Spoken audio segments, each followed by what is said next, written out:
Amis du connard du catch, bonjour à tous. J'espère que vous avez passé un très bon week-end. Aujourd'hui, c'est l'heure de la review de WrestleMania nuit 1 et 2. On va faire tout d'un coup. C'est mieux de faire tout d'un coup et de donner son avis sur ce WrestleMania. On peut dire d'anthologie. On peut dire un WrestleMania d'anthologie. Voilà mes premières impressions. Les WrestleMania cette année étaient légendaires et il n'y a quasiment pas de fausses notes. C'est surprenant pour un WrestleMania. Et il y a des matchs qui ont été très bons, voire très médiocres. Et là, on va commencer par dérouler toute la liste des matchs. Mais dans un premier temps, abonnez-vous, likez, commentez la vidéo, partagez-la où vous voulez. C'est l'heure de WrestleMania nuit 1. On commence sur les chapeaux de roue par Austin Theory contre John Cena pour le titre des États-Unis. Le match a duré 11 minutes. Là, je vois le time. Et vous attendiez à quoi? Vous attendiez à quoi? Vous attendiez à quoi? Comment? Vous attendiez comment Theory allait gagner le match? Bien sûr que Theory allait tricher. On le présente comme le nouveau John Cena. John Cena, à ses débuts, c'était un tricheur. C'était une salope, John Cena. Donc, Austin Theory a fait la salope. Il a battu John Cena. John Cena fait ses trademarks habituels. Theory, au final, grâce à l'aide d'un ref pump, il lui fait un low blow. 8 down, 1, 2, 3, et puis c'est terminé. Voilà. Simple et efficace. Simple et efficace, comme le match suivant entre les Street Profits, Alpha Academy, Ivar et Eric, des Viking Raiders, et Braun Strowman et Ricochet. Déjà, je dis pardon à ce match. C'était génial. Le match a duré 8 minutes et c'était 8 minutes d'action non-stop, génial. C'était un Fast and Furious match. Je crois que c'était même, pour moi, bon, après on va parler des matchs, des matchs suivants et d'un particulier dans la nuit 1, mais ça pouvait être, il se tape comme show stealer. Franchement, ce match-là, il était incroyable. Il était vraiment incroyable. Il y a eu des spots incroyables. La German suplex de Chad Gable sur l'autre là, Braun Strowman qui fait un splash, Braun Strowman qui fait son tout droit et au final il se mange un tacle par Angelo Dawkins à l'extérieur du ring, Ricochet qui fait son, son shooting star press là de mon Dieu, putain. À l'extérieur sur je ne sais plus qui, non, franchement incroyable. Et les Street Profits ont gagné le match. Et c'était un très très bon Fast and Furious match. Franchement, chapeau les gars. Vous avez assuré. Ensuite, on passe au match Seth Rollins contre Logan Paul, accompagné de KSI. Le match a duré 16 minutes et le match était médiocre. Le match était médiocre. Bon, les pros Logan Paul qui vont dire oui, Logan Paul, il a quand même un bon in-ring, nanana. J'ai pas trouvé que le in-ring était bon. L'alchimie, franchement, ça tournait pas vraiment bien entre les deux. Il y a pas eu des, c'est pas qu'il y a eu des botches, mais j'ai pas trouvé le match fou. C'était pas un match. Alors que c'était normalement le match qui allait tout péter dans la nuit 1 avec le mini event. Mais ouais, non, j'ai pas été convaincu. Pas été convaincu, tout comme les entrées. Bon, voilà, petite parenthèse aussi sur ce WrestleMania. Petit bémol, c'est les entrées. On est à WrestleMania, les gars, à part 2 3 allez voir 4 scènes, 2, 3, 4, 5 entrées qui étaient vraiment WrestleMania-esque, mais la plupart des entrées, c'était vraiment des entrées, voilà, comme s'ils étaient en weekly ou comme s'ils étaient en pay-per-view habituel. Alors que les mecs sont mis sur leur 31 et ils t'offrent des entrées quasiment, quasiment banales. Quasiment banales. Bon, Seth Rollins, c'était un peu stylé quand même, avec l'orchestre, mais bon, c'était un peu classique, je m'attendais quand même à mieux. Je m'attendais à mieux. Pour revenir au match, Seth Rollins a gagné contre Logan Paul. Voilà. Avec son stomp. Ouais, il a fait un stomp. Moi, j'ai un buck. Donc voilà, mais le match était médiocre. On passe d'un match médiocre à un autre match médiocre. Le Six-Woman Tag entre Becky Lynch, Lita et Trish Stratus contre Damage Control, Bayley, Dakota Kai et Io Sky. Mention spéciale à la tenue de Trish Stratus. Les vrais savent. Petit clin d'œil à WrestleMania 21 Hollywood. Trish Stratus, elle est incroyable. Elle est incroyable. L'entrée Sin City de Becky Lynch, Lita et Trish Stratus, ça va, ça allait. Mais bon, le match en soi, 14 minutes 40, bon, c'était un match oubliable. Surtout la prestation de Lita. Lita, je n'ai plus envie de la voir dans ma télé. Mais bon, comme elle est championne par équipe, je vais devoir la supporter encore quelques mois. Et voir son in-ring dégueulasse. Non, c'était catastrophique. Mais bon, Trish Stratus, moi, ça m'aurait pas déplu que voilà. Même si Trish Stratus l'a bouclé, c'est bon, il y en a marre. Mais elle a fait un match solide. Pour moi, c'est elle qui a tenu le match. C'est elle qui a tenu le match. Et donc, victoire des Face, comme attendu. De toute façon, Damage Control est une blague. Damage Control s'est fait enterrer. Et puis bon, Raw Aftermania, faites le split. Faites le split, hein, parce que ça ne marche pas. On passe au prochain match. Le match entre le père et le fils. Dominic Mysterio contre Rey Mysterio. Déjà, outre le match, l'avant-match. Comme j'ai mis sur mon Insta, l'entrée de Dominic Mysterio pour moi est l'entrée la plus Kaira de l'histoire de WrestleMania. Ça, c'était une WrestleMania in trance. Ça, c'était une WrestleMania in trance. Le mec, il est au Heps. Les keufs, ils viennent le chercher. Ils lui donnent une liberté conditionnelle. Ils lui font sortir du Heps juste pour WrestleMania. Et il est escorté par les keufs jusqu'à WrestleMania. Incroyable. Et petit clin d'œil, il a porté le masque de Rey Mysterio qu'il avait lors du Royal Rumble quand il l'avait niqué. Et que dire de l'entrée de Rey Mysterio aussi. Franchement, stylax.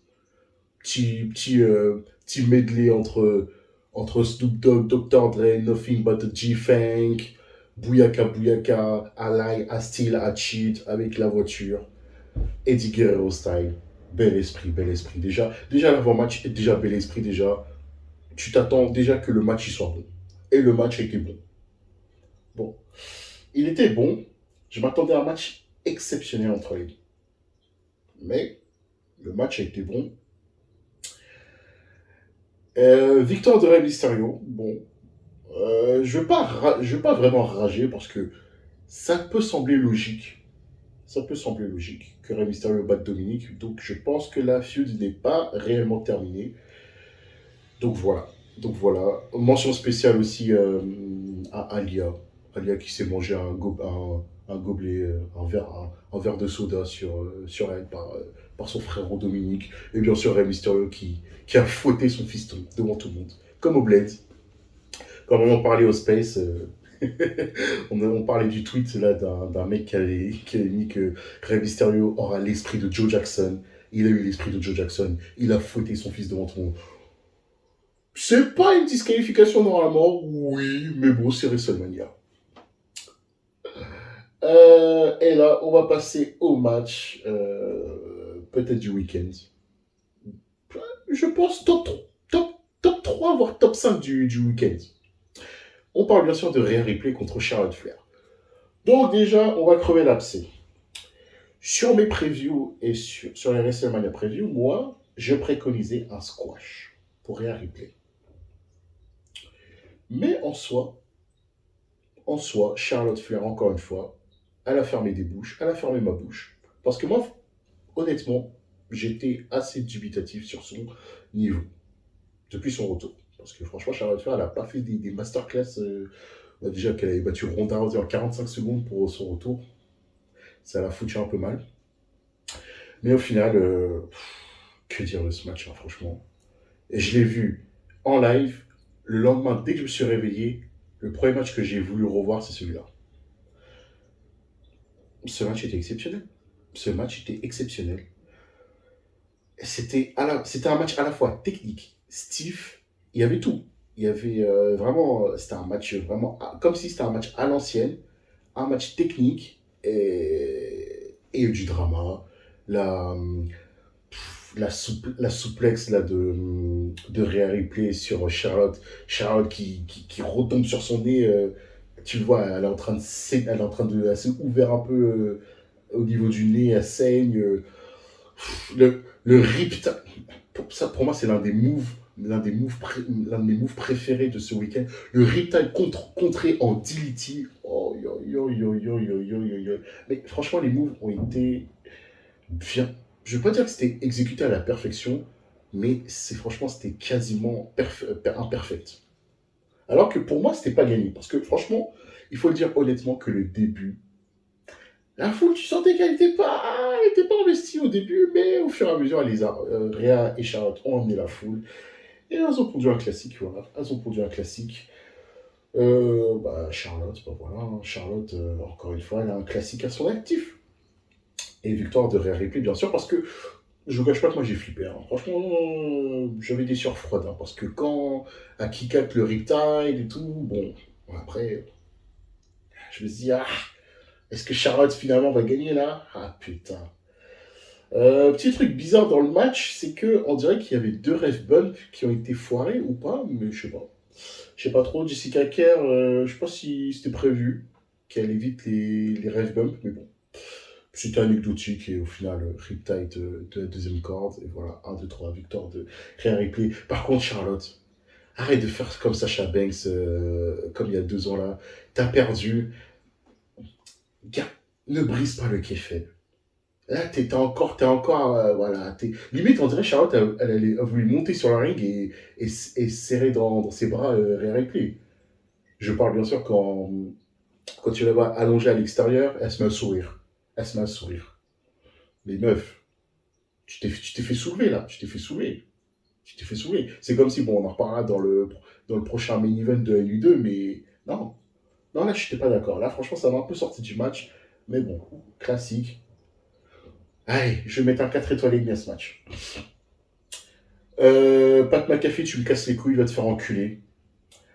À cause de ton segment de merde avec le Miz et Snoop Dogg, je me suis endormi dans la nuit 1. Alors j'étais bien, franchement, j'étais bien éveillé. Et ce fils de pute, là, avec son segment de merde, et l'autre, là, l'autre joueur des San Francisco 49ers, là, je sais pas quoi, là. Oh, vas-y, je vais même pas parler de ça. Pat McAfee, il casse les couilles, hein, franchement. Il faut qu'il arrête. Hein. C'est pas toi la star. C'est pas toi la star. Laisse les catcheurs briller. C'est pas à toi de briller, là. Le mec, il vient maintenant tous les 6 mois et il faut toujours qu'il ait son spot. Oh là là, putain. Et le Miz, là, le pauvre, là. Le Miz, c'est vraiment une blague, alors que c'était un ancien WWE champion et il se fait traiter comme ça. Bon, bref. On va pas parler de ça. On va passer directement au main event de la nuit 1 entre Kevin Owens et Sami Zayn contre les Usos. 25 minutes d'action. Et voilà. Voilà. Ils nous ont juste transportés. Ils les ont transportés et c'était magique, c'était magique, c'était magique. Ils en ont fait du chemin les deux. Hein. Franchement, Kevin Owens et Sami Zayn. Bon, bien sûr, Kevin Owens et Sami Zayn ont gagné. Le storytelling était super. Les trois Eleva kicks sur Jey Uso, comme un symbole. Franchement. Non, franchement, ça m'a fait un truc quand même. Hein. Quand tu voyais leurs émotions, quand tu voyais la meuf de Sami Zayn en train de pleurer, et après la conférence de presse, quoi, il dédicace Mark et Jay Briscoe. Ah, c'est pour ça qu'on aime ces moments. C'est pour ça qu'on aime ces moments. Mention spéciale à Sami Zayn qui a kick out le 1D. Comme dit Michael Cole, c'est le premier à avoir kick out le finish des Usos. Et puis voilà, voilà, Kevin Owens et Sami Zayn ont gagné ce main event de la nuit 1. Donc, conclusion de la nuit 1, une nuit 1 très très solide. Et paradoxalement, cette nuit 1 a duré très longtemps. Elle a duré 4 heures, 4h01. Mais les 4 heures, on les a pas sentis. À part l'autre, la Pat McAfee qui m'a cassé les couilles là, à monopoliser 10 minutes pour un segment, plus un match à la con contre le Miz, bref. Bref, on passe à la nuit 2 directement. On a commencé par le match de la peur. Ce qui est bien avec la nuit 2 là, c'est que ils ont, entre guillemets, évacué tous les matchs de merde. Comme ça, après, on enchaîne directement les choses sérieuses et on est transporté jusqu'au bout de la nuit. Donc, on a commencé par Brock Lesnar contre Omos. Le match de la peur. Le match de la peur. Et pour moi, c'était un match simple, efficace et bien exécuté. Euh, je me disais que ça a été la surprise de la L2, mais ça a été un match simple, efficace. Brock Lesnar s'est fait bouler, il a pris le bouillon, et au final, Brock Lesnar a placé 3 German suplex, tentative de F5 ratée la première fois, tentative de double chokeslam, F5, 1, 2, 3, WrestleMania Moment, victoire de Brock Lesnar. Voilà, simple, efficace et bien fait. Merci Brock pour le début de show. Ensuite, on passe au showcase féminin, le match de merde. Ronda et Shayna ont battu Liv Morgan, Raquel Rodriguez, Natalia Shotzi et comment ça s'appelle l'équipe là, Chelsea Green et Sonya Deville. Je ne vous cache pas que j'en avais rien à foutre. Je n'ai retenu aucun spot de ce match. Je ne me souviens même pas comment, au final, Ronda a fait sa clé de bras sur Shotzi, comment elle a atterri sur la ligne. Bon, bref, on s'en bat les couilles. Le match a duré 1 minute. Shayna et Ronda ont gagné dans un match insignifiant qui n'a servi à rien. Mais on avait évacué cette merde. On passe à l'un des matchs encore du week-end. Ce match-là aussi est un 5 étoiles. Gunther contre Drew McIntyre contre Sheamus. J'ai juste rien à dire, juste allez checker ce match. Le match a duré 16 minutes. 16 minutes d'action incroyable. Voilà. La chimie entre les trois était incroyable. Les chops de Gunther, les penalties de Gunther. Non, franchement. Par contre, les powerbombs de Gunther sont pas très safe à mon goût. Mais bon. Mais bon, victoire de Gunther, powerbomb sur Sheamus, powerbomb sur Drew McIntyre, et, surprise, il a fait le pin sur Drew McIntyre. Quand même. Ça m'a un peu surpris. Ça m'a un peu surpris. Et donc, voilà. Pour l'instant, il est dans un sans faute. Mais là, les 2 matchs suivants, là, il va falloir en parler. Bianca Belair contre Asuka pour le titre féminin de Raw. Alors, euh, Asuka, je ne comprends pas ce qui se passe avec elle. Les mecs, quand même, ils la font. Ils la build quand même assez dominante au courant de l'année. Mais quand c'est le Big Daddy Event WrestleMania, les mecs, quand même, ils osent faire une série négative d'Asuka. Donc, Asuka, à WrestleMania, elle sera forcément condamnée à se manger des branlées assez gênantes. Il y a eu Charlotte Flair, elle a perdu sa streak. Il y a eu Alexa Bliss et Nikki Cross. Il y a eu Rhea Ripley. Maintenant, elle a perdu contre Bianca Belair. En plus, le match était mauvais. Je suis désolé. Franchement, je suis désolé. Je suis désolé pour le sel déjà, mais le match était vraiment mauvais. J'ai pas aimé. Les moves étaient exécutés bizarrement. On dirait qu'il n'y avait pas de chimie entre les deux. Non, franchement, on dirait qu'il n'y avait pas de chimie entre les deux. Et encore Bianca Belair, on va encore se taper Bianca Belair encore un an de plus. Bianca Belair, quand même, c'est bon, c'est une excellente catcheuse, il n'y a rien à dire, mais à chaque fois, je me dis que Bianca Belair, comme son traitement est assez étrange. Ils ont quand même donné un long règne à Bianca Belair, alors que leur méga superstar féminine, Charlotte Flair, n'a jamais dépassé les 6 mois de règne. Charlotte Flair n'a jamais eu un règne qui dure un an. Franchement, ça me fascine. Ça me fascine. Mais bref, Bianca Belair, quand même, reste cool. Il y a une impunité sur Bianca Belair. Bianca Belair, elle n'est pas, on va pas dire, elle n'est pas agaçante aux yeux du public.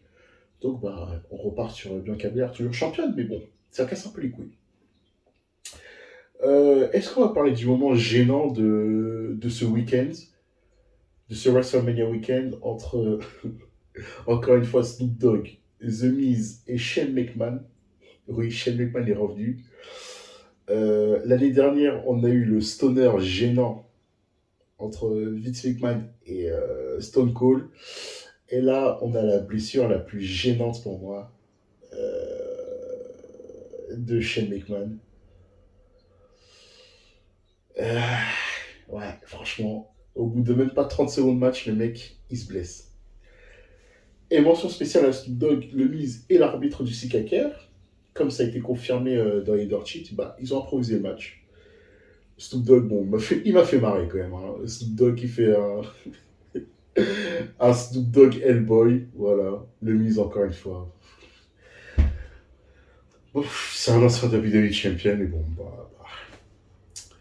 Moi, je comprends pas, mais bon. Le Miz, bah, ok, bah, tu resteras un bouffon jusqu'à la fin de ta carrière à la WWE. Bref. On passe au match Edge contre le démon Finn Balor. Alors, le match a duré 18 minutes. Euh, Tu joues à quoi, Edge? Tu joues à quoi? Non, mais sérieux, là, franchement, là, sérieux. Edge, tu joues à quoi là On a pleuré ton retour, oui, 2020, t'es revenu, nanana, les pétards, blablabla, blablabla. Mais frérot, tu t'es booké un Royal Rumble, t'as gagné un Royal Rumble. Tu t'es booké une feud contre Seth freaking Rollins, t'as gagné la trilogie. Tu te bookes le chef d'un clan, le Judgment Day. Ton ego prend un coup parce que les writers voulaient mettre le Judgment Day dans telle direction, toi tu voulais pas, donc allez hop, tu t'es fait virer du Judgment Day. Tu te mets en feud contre le Judgment Day.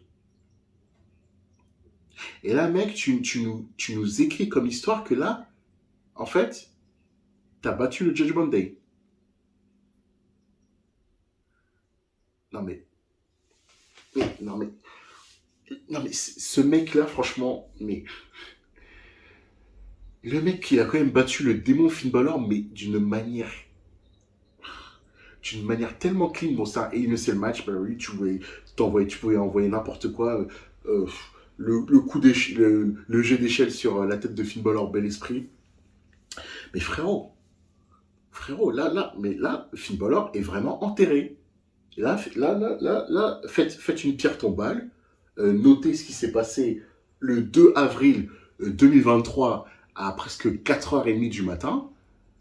Finn Balor s'est fait enterré 6 pieds sous terre. Sa tombe cette fois-ci a été creusée. Le mec, il s'est fait battre par Edge alors qu'il est en démon. Roman Reigns, on avait un peu compris. En plus, il y a eu un cimetière fuge. Il y avait un cimetière fuge pour quand Roman Reigns il a battu Finn Balor. Bon, c'était un peu. Il y en a, ils vont dire que c'était un peu maladroit, les cordes, bref. Et Edge, lui, dans le plus grand calme, en 20 minutes, il bat Finn Balor.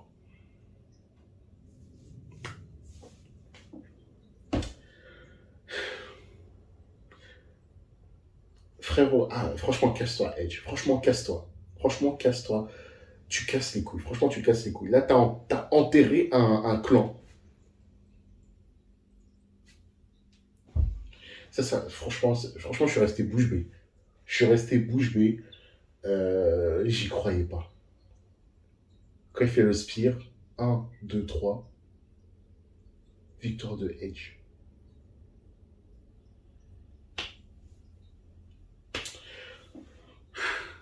Va te faire enculer, Edge. Bref, maintenant on passe au Mega Main Event. On passe au Mega Main Event où là aussi on va beaucoup parler peut-être. Le match qu'on a attendu pendant près de 90 jours depuis le début de l'année 2023. Roman Reigns contre Cody Rhodes. Les entrées étaient magnifiques. Cody Rhodes tel un ange blanc qui arrive. Roman Reigns tel un maître symphonique avec toute sa troupe qui joue son thème avec un piano tellement doux, tellement incroyable. Et voilà. Accompagné de Solo Sikoa et Paul Heyman. Ça va être important. Le match était... c'était un match à la Roman Reigns. Mais le match était... Je ne veux pas dire qu'il était excellent, mais si je noterais le match, je mettrais un 4 étoiles. Je mettrais un 4 étoiles. C'était un bon match. Moi, au début, je m'attendais à ce que le main event dure quand même 1 heure. Bon, le match, il a duré 35 minutes. Parce que quand tu vois comment se dérouler le show, parce que le show, quand même, les deux shows sont passés très vite. Et surtout la nuit 2, la nuit 2, je crois, elle a duré 3 heures. Ouais, 3 heures peut-être, alors que la nuit 1, elle a duré 4 heures. Le déroulé des matchs et tout, blablabla. Je dis, bah, en fait, ils ont déroulé les matchs assez rapidement, peut-être pour laisser beaucoup plus de temps et rendre le match encore plus épique entre Cody Rhodes et Roman Reigns.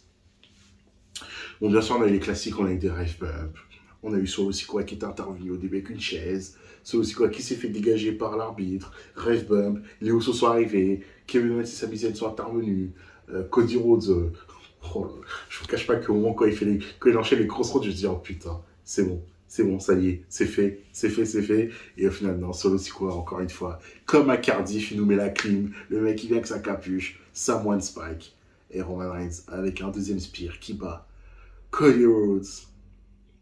La clim de l'année. Et donc, en fait, l'information principale, c'est que Roman Reigns va atteindre les 1000 jours. Alors, sentiment sur ce match-là, je suis mitigé. Il y a une partie de moi qui me dit, ils auraient dû donner la victoire à Cody Rhodes, là, dans la greenest stage of them all. Là, c'était vraiment le set parfait pour lui donner la ceinture. Mais d'un autre côté, bah, Roman Reigns est trop cool.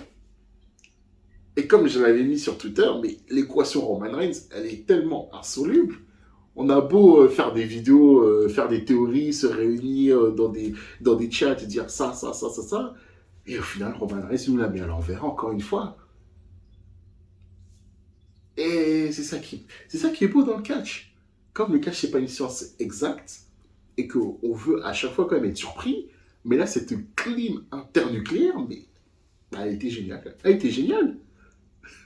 Et donc là, ça nous donne encore plus de questionnements, parce que là, on attend vraiment encore plus avec impatience le roi Aftermania de cette nuit. Mais là, mais qu'est-ce qui va se passer? Parce que nous, on s'imaginait déjà la fin de la Bloodline, nanani, nanana. Mais là, qu'est-ce qui va se passer là? En plus, il y a des potentiels arrivées surprises qui vont venir. Donc, est-ce que ces arrivées surprises vont peut-être avoir un impact sur... Franchement, là, il est quelle heure là? Il est midi et j'attends, mais avec tellement impatience demain matin pour regarder Raw Aftermania. Non, là, je suis impatient, là, je suis impatient. Je suis impatient. Donc voilà. Voilà ce que j'avais à dire sur ce WrestleMania. Globalement, est-ce qu'on va dire que c'est un classique? J'ai envie de dire quand même que sur WrestleMania, il trust le classique parce que franchement, les matchs étaient bien, voire excellents, à part 2-3 matchs médiocres. Mais en soi, ce WrestleMania, il n'a pas déçu. Ce WrestleMania n'a pas déçu. Hein. Bon, après, Triple H s'est gargarisé en conférence de presse sur... Oui, c'est le plus grand WrestleMania all-time en termes de merch, en termes de spectateurs, je sais pas quoi, toujours les trucs habituels. L'année prochaine, à WrestleMania 40, ils vont dire oui, c'est le plus gros WrestleMania en termes de chiffre d'affaires, de merch. Chaque année, on dirait que chaque année, WrestleMania, il grow. Il faut grow up. Bref, le politics, toujours le politics. Mais pour revenir au catch, j'ai passé 2 week-ends incroyables. Et je ne suis même pas fatigué. Voilà. Dites-moi en commentaire ce que vous avez pensé de ce WrestleMania. Est-ce que vous les avez vus en live? Oui, non. Qu'est-ce que vous avez pensé des matchs? Surtout du main event en particulier. Qu'est-ce que vous attendez de particulier cette fois-ci? Donc voilà. C'était votre ami le connard du catch. J'espère que vous avez apprécié cette vidéo review de WrestleMania nuit 1 et nuit 2. Et on se retrouve pour de prochaines vidéos. Peut-être Raw Aftermania, la review. Peut-être. Et donc, on verra si peut-être Jay White va apparaître à la WWE. C'était votre ami le connard du catch. On se retrouve pour de prochaines vidéos. Allez, à plus.